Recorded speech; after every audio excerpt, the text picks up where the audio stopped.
Good morning, girls. Today's topic for listening and learning is income from other sources. After you have learnt about income from salary, income from house property, income from business and capital gain, the next head of income, what we are going to see about is income from other sources. This income from other source is called as a residuary income. It is called as the residuary head of income. The reason why it is called as the residuary head of income is that the income which is not included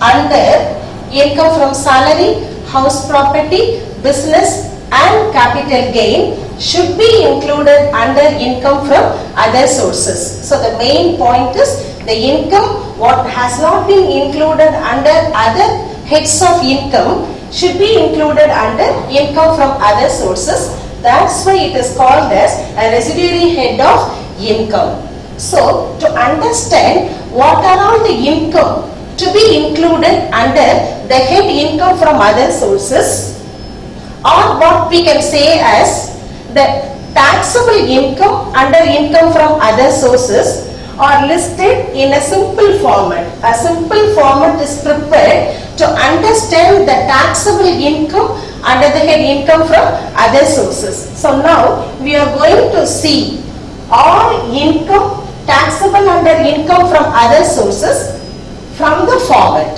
So when we look at the format, we may be able to understand the possible income to be taxed under the head income from other sources. So now we are going to see one by one and it is listed very clearly under each head.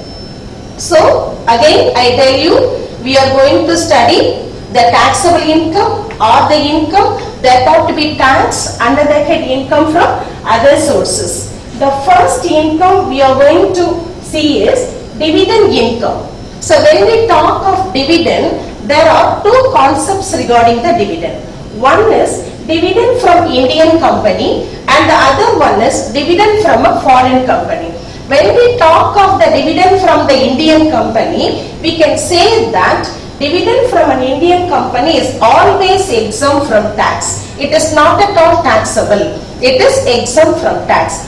But when we say dividend from a foreign company, it is taxable. It must be taxed in India, or we can say it is a taxable dividend. So when we see dividend, there are two concepts. Dividend from an Indian company is exempt from tax. Dividend from a foreign company is always taxable.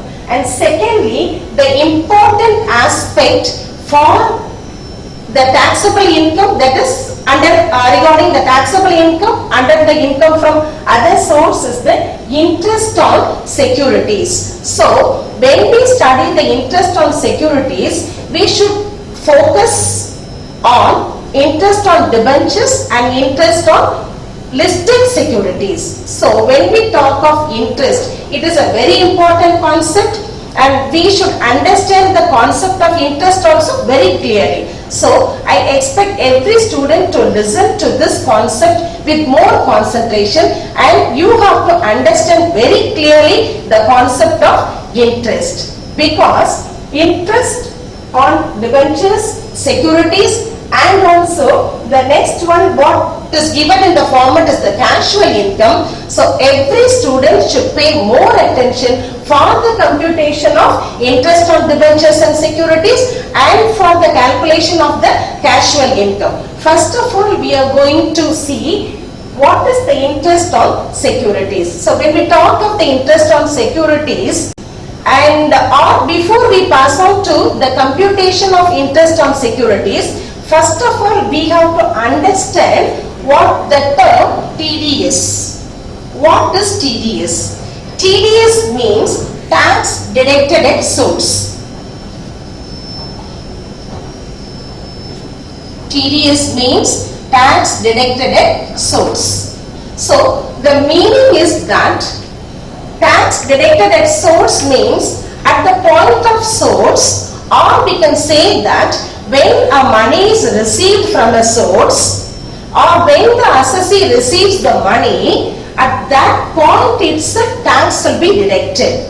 So that is what is called as tax deducted at source. Or in other words, we can say that before the assessee receives the money in his own hands, tax will be deducted. That deduction of tax is called as tax deducted at source. So here regarding the interest on debentures and interest on securities, the tax deducted at source is 10%, or we can say tax deducted at source at the rate of 10% is applicable for interest on debentures and interest on securities. So here we have to understand two concepts very clearly. What is the meaning of gross amount and what is the meaning of net amount? Gross amount means the full amount of interest what we receive. Gross amount is the full amount.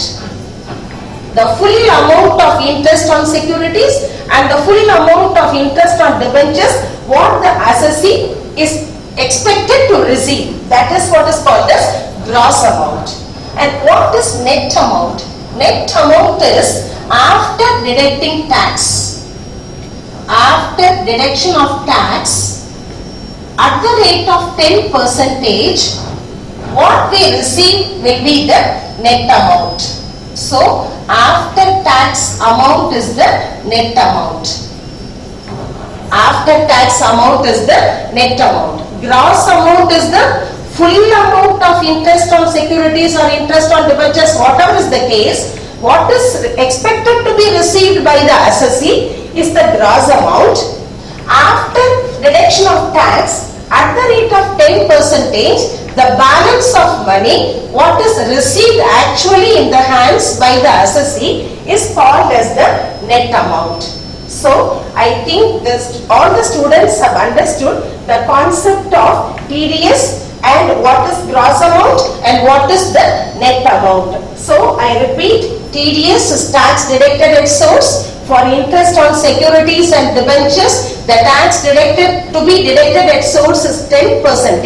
So gross amount means the full amount after deducting 10% of tax. What is received by the assessee is the net amount. Net amount is the after tax amount. Hope you all have understood this very clearly. And then after this, the important point to be noted is when we calculate income from other sources and when we include this interest on securities or interest on debentures as a taxable income in the format, we cannot show the net amount.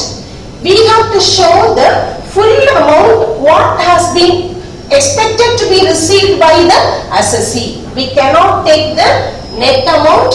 The assessee must show the full amount of interest what he has been expected to receive in the format to calculate the taxable income from other sources. So what is to be done at this stage is after application of the tax, the assessee is receiving net amount. But to show the interest on debentures or interest on securities as a taxable income, net amount cannot be shown. Only the gross amount should be shown in the format.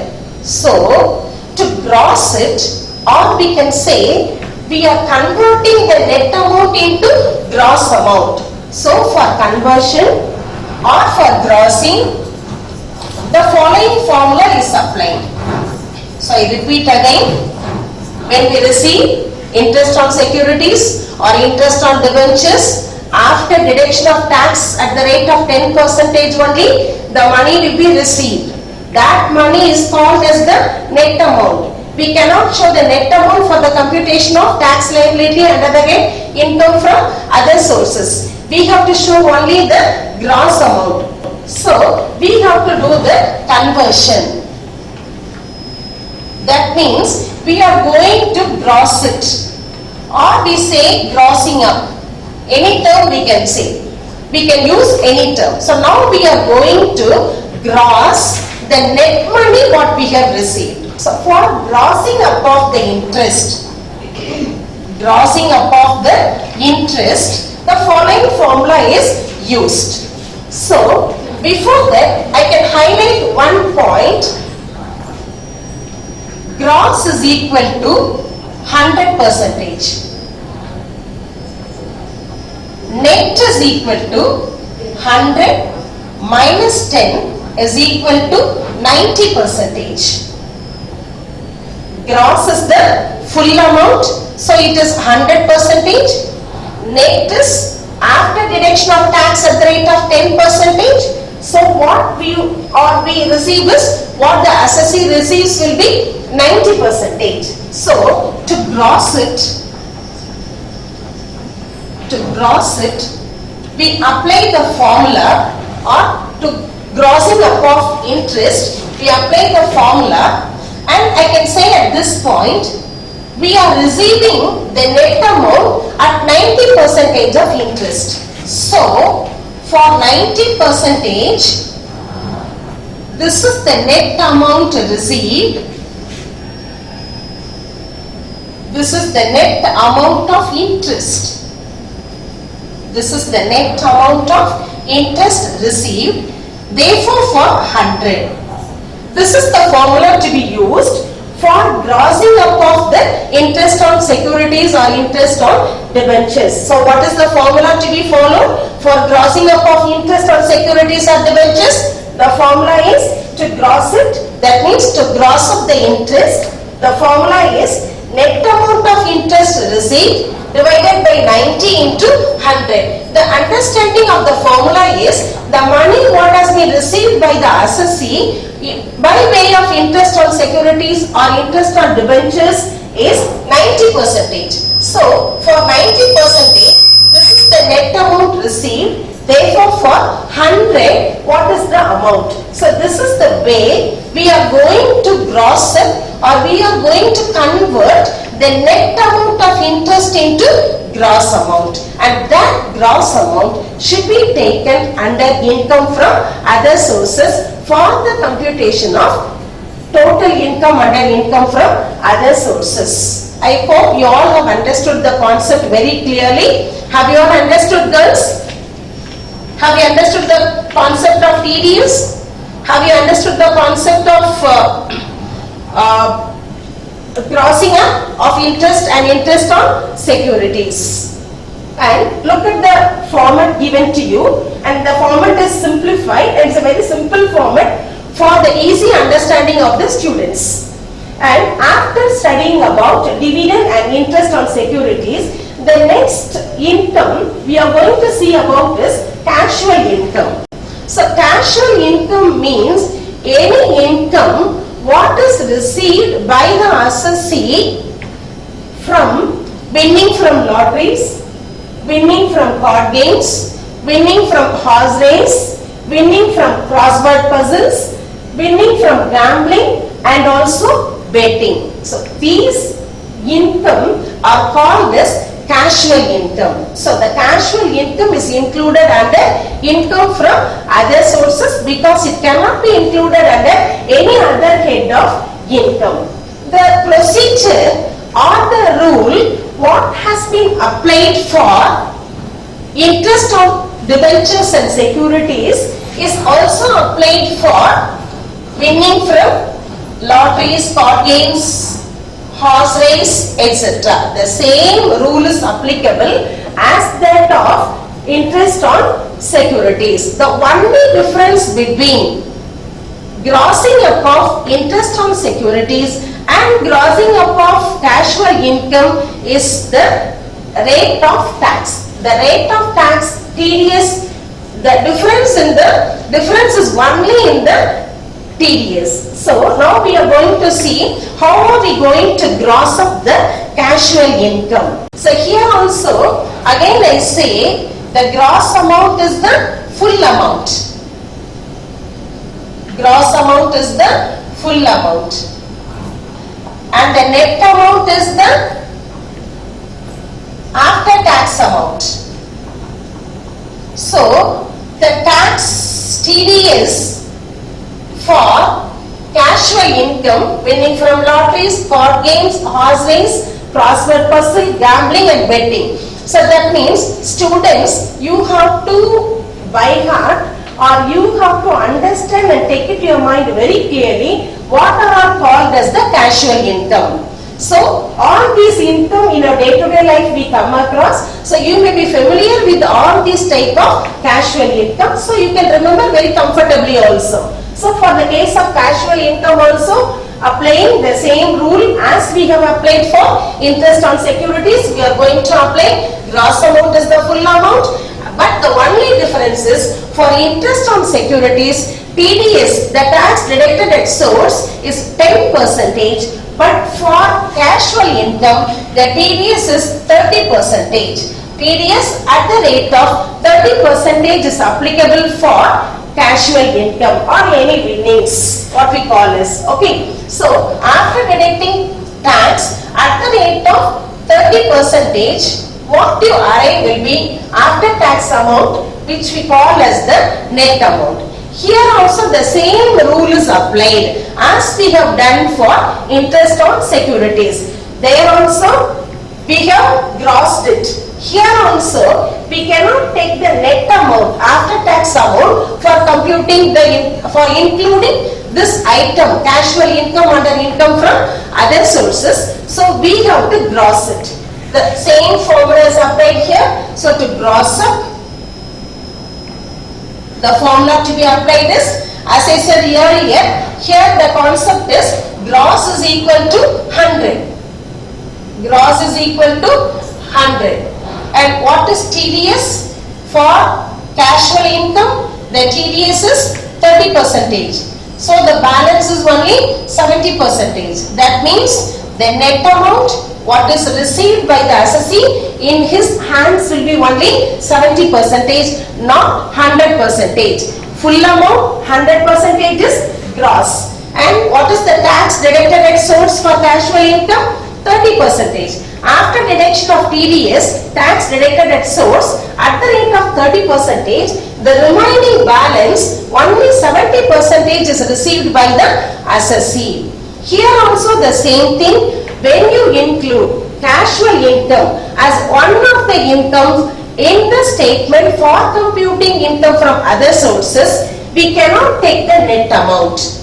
We have to show only the full amount. That is, we must show only the gross amount. To show the gross amount, we have to gross it. We have to do the conversion. So when we convert it or when we do the grossing up of casual income, again we can say for interest on securities, the TDS was only 10%. So 100 minus 10 we took 90%. But here for casual income, the TDS is 30%. 100 minus 30 we are getting 70%. So for 70%, this is the net income, that is net casual income. This is the net casual income received by the assessee. Therefore, for 100, what is the amount? What is the formula to be taken? The same formula for interest on securities and the same formula for same formula for casual income. So, both the cases, interest on securities, we are taking TDS as 10%, 100 minus 10, 90%. For casual income, TDS is 30%, 100 minus 30, 70%. So for 70, this is the net income received. Therefore for 100, what is the amount of casual income to be included for the computation of income under the head income from other sources. So these two concepts are very, very important, and every student should pay more attention towards the calculation of grossing up of the interest and grossing up of the winning from lottery, horse race, crossword puzzles, gambling, betting, everything. Have you all understood, students? I hope you have all understood very clearly, because I have repeated the calculation again and again. And then, so regarding casual income, there are certain highlighted points. That is, we have understood what is TDS, what is the TDS for interest on securities, and what is the TDS for casual income, etc. But especially for casual income, there are 2 points to be noted. One is regarding winning from lotteries, winning from card games, winning from horse race, not horse race, except horse race, that is winning from lottery, winning from card game, winning from crossword puzzles, winning from gambling, and winning from betting. In all these cases, but except horse race, in all these winnings, if the amount of winnings exceed rupees 10,000, only then TDS is applicable. When the amount of winnings in the case of lottery, card game, crossword puzzle, gambling and betting, if the amount of winning exceeds rupees 10,000, only in that case TDS at the rate of 30% is applicable. But in the case of horse race, winning from horse race, if the winning exceeds rupees 5,000, only then TDS is applicable. In the case of all other winnings except horse race, if the amount of winning exceeds 10,000, TDS at the rate of 30% is applicable. But in the case of horse race, even if the amount exceeds 5,000, the TDS at the rate of 30% is applicable, and this is very important and to be noted by every student for further reference. And now we pass on to the next item of income regarding the income from letting of plant and machinery, furniture, building, etc. Here the concept is the plant and machinery or building or furniture may be let out for rent. So that rental income out of letting or even subletting of a building, subletting of a flat, etc. should be included under income from other sources. So I repeat again, regarding income from letting, the rent what has been received from letting of plant and machinery or furnitures, or sometimes it may be sublet also. So letting or subletting, the rent or whatever is the income received out of that to be included under income from other sources. And the next item of income is family pension. Here it is simple, the family pension that is received by the legal heirs are to be taxed under income from other sources. And the next item is royalty. Royalty received by the authors. So here royalty means when a person writes a book, he becomes an author of the book. When a person writes a book, he becomes the author of the book. If the person writes a textbook, again he becomes the author of the book. But royalty is possible only in the case of authors who write textbooks. So when the assessee writes a book, he is eligible to get royalty for the book what he has written as an author. So here what we understand is royalty received by the authors is taxable under the head income from other sources. Next one is examination remuneration. If the assessee has received any amount or any money from exam duty, examination duties, or any remuneration what he has received for doing examination work, that is included under income from other sources. And then the next item of income is the honorarium received by the assessee. Honorarium also may be received by the examiners. That honorarium is also included under this particular head of income. And then salary as member of parliament. So if a member of the parliament, what we say in simple, in short is MP. So that income is not taxable or not included under the head income from salary. Though the term we use salary as a member of parliament or the salary of the MP, the salary term is used here, but it is not included under the head income from salary, but it is taxed under the head income from other sources. So salary of the MP is taxable under the head income from other sources. And the next one is income from agricultural land situated abroad. Here there are two things to be understood. The first one is income from agricultural land, income from agri land situated in India. Income from agricultural land situated in India or income from agriculture in India. Anyway we can say income from agri land in India or income from agricultural land situated in India. See, that is always exempt from tax. The agri income, what is received in India, what is obtained in India is always exempt from tax. But the agri income, or we can say the agri land situated abroad or outside India. The agri land situated abroad or outside India is taxable in India, is taxable for the assessee. So, agricultural income in India exempt from tax. Agricultural income outside India or abroad, that is taxable under income from other sources. And the next item of income is the director's fee. If any money is received in the form of fee by the directors, that is taxable under this head. And the last item of income mentioned in the format is gift.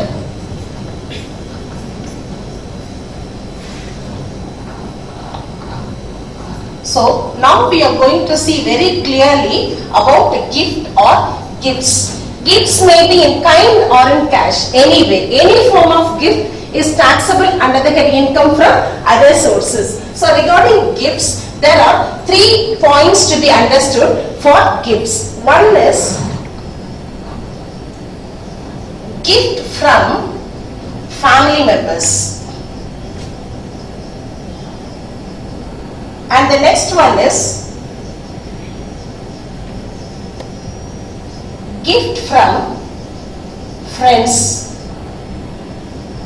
Third one is gift from employer. One is gift from family members, gift from friends, gift from employer. Gift from family members not at all taxable.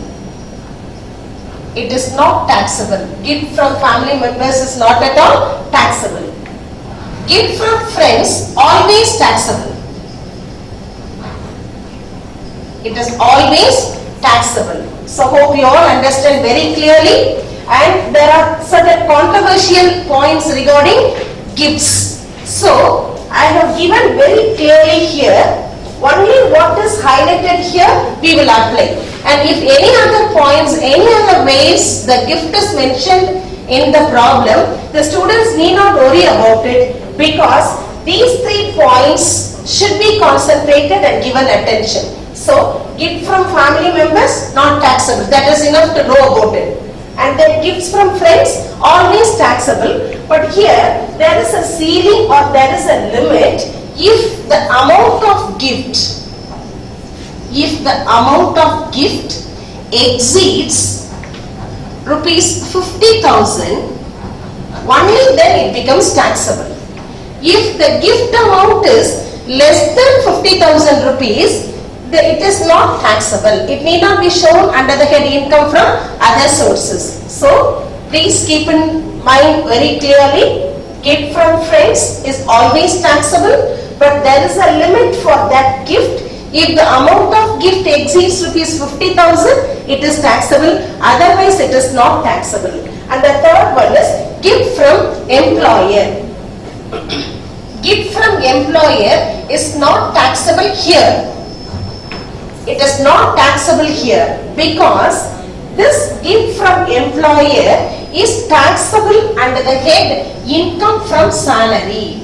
So Students have to keep in mind very clearly, and you should remember also, immediately we see gift, we will take this under income from other sources. But we should not take under income from other sources, but gift from employer should be shown under the head income from salary, not under income from other sources. So there are three concepts regarding gift. Gift from family members, not taxable.